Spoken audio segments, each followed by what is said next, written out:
Today on GrowthShares, let's analyze and see whether Alibaba Group is a great long-term investment. This analysis is divided into three broad factors: the business, the investment, and the valuation. Furthermore, these three factors are subdivided into 14 metrics that, in part, tell the whole story of the company. Each factor and each metric are given different weight, together adding up to 100% of the overall analysis. Each factor and each metric are then given a score from 0 to 10, with 0 being the worst, 5 being average, and 10 being the best, when compared to other public companies. The final score will also be given a score from 0 to 10. This analysis takes into account the long-term view of the company, not day-to-day, not even month-to-month, but years. Let's first look at the company as a business. Taken exclusively, we analyze the company as a business, how the company makes money, is it making its money efficiently, and is it growing its business? All those things are what we look for to determine whether the company is actually a good business to own. It doesn't matter if you're looking to buy one share or the whole company.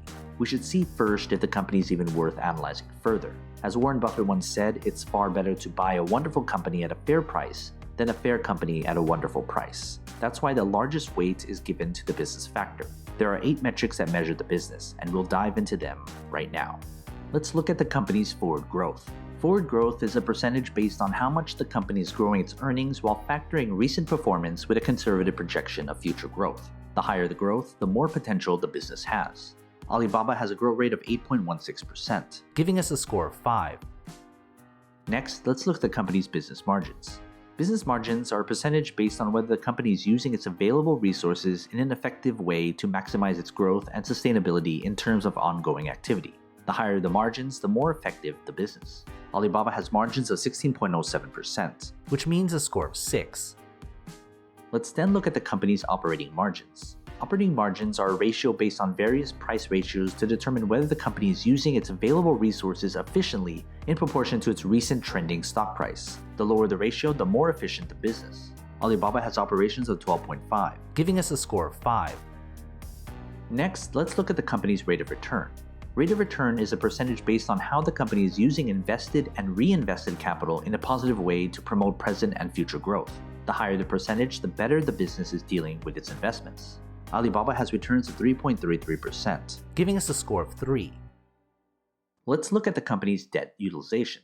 Debt utilization is a ratio based off on how much the company's growth and business activity is fueled by borrowed money, short-term and long-term debt. Too much debt is often a sign of artificial growth, indicating an underutilized business. The lower the ratio, the less debt is being used to grow the business.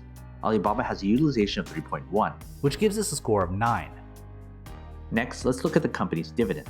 Dividend is a percentage based on the yield a company pays out to signify its stability phase in its life cycle as a way to reward long-term shareholders. A low dividend can often signify a company in its growth stage, which usually means it's in its speculative phase. The higher the percentage, the more money you'll be paid as an owner. Alibaba does not pay out a dividend, which means a score of 0. Let's look at the company's sustainability. Sustainability is a ratio based off a company's ESG risk rating to measure its environmental, social, and governance impact, which often accounts its management responsibility to shareholders, employees, and society. The lower the ratio, the more the business has a positive impact to society. Alibaba has an ESG risk rating of 26.4, which means a score of 4. Lastly, let's look at the company's market dominance. Market dominance is a metric that takes into account its market share, its ability to stay ahead of the competition, and how well it continually grows. It's basically how close is the company to a monopoly. The more dominant, the stronger the business fares against its competitors. Alibaba has primary market dominance, which gives us a score of 9. When we add up all 8 business metrics together, we get a score of 5.17. Next, let's look at the company as an investment.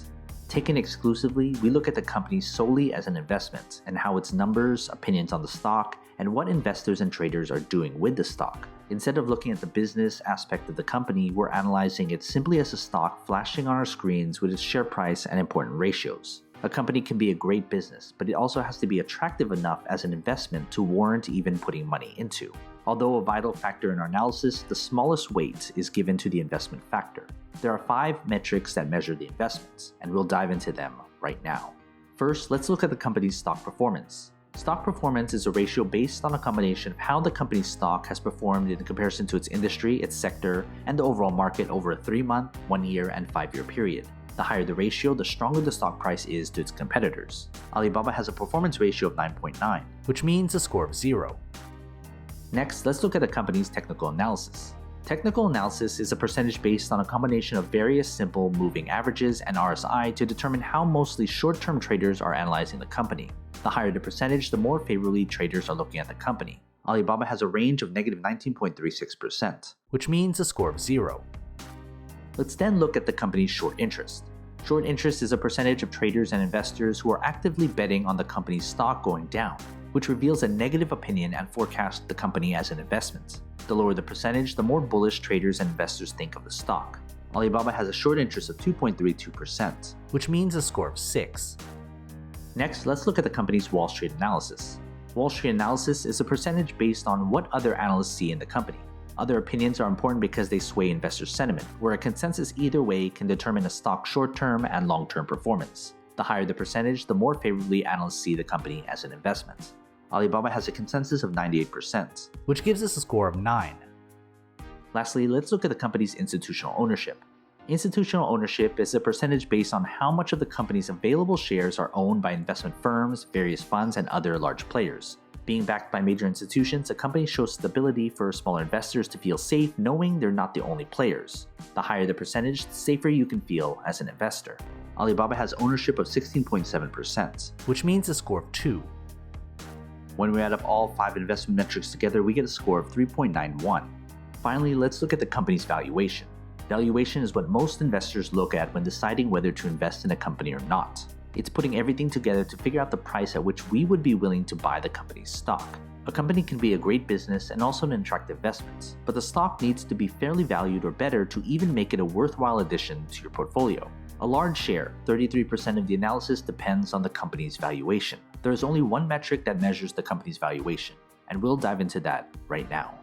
Let's look at the company's fair value price. Fair value price is the most you should pay for the company's stock based on a conservative projection of future cash flow put into a discounted cash flow model, which is handicapped to give a conservative number as a way to increase its margin of safety.